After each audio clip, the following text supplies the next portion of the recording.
పాస్పోర్ట్లు మరియు విలువైన వస్తువులతో పోయిన బ్యాగ్ ని యాజమానికి అప్పగించారు ఆటో డ్రైవర్. నిజాయితీగా బాధ్యతగా సందీప్ అనే ఆటో డ్రైవర్ 3 పాస్పోర్ట్లు విలువైన డాక్యుమెంట్లతో మాయమైన హ్యాండ్ బ్యాగ్ ను దాని యాజమానికి తిరిగి ఇచ్చాడు.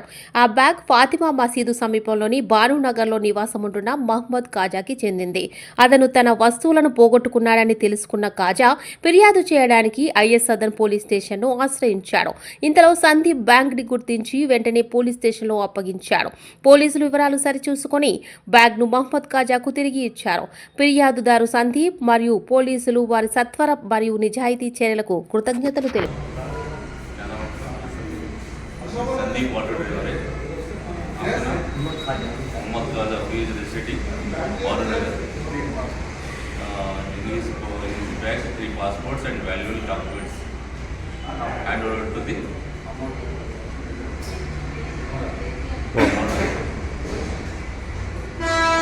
ఆపాలా ఓనర్ ఓకే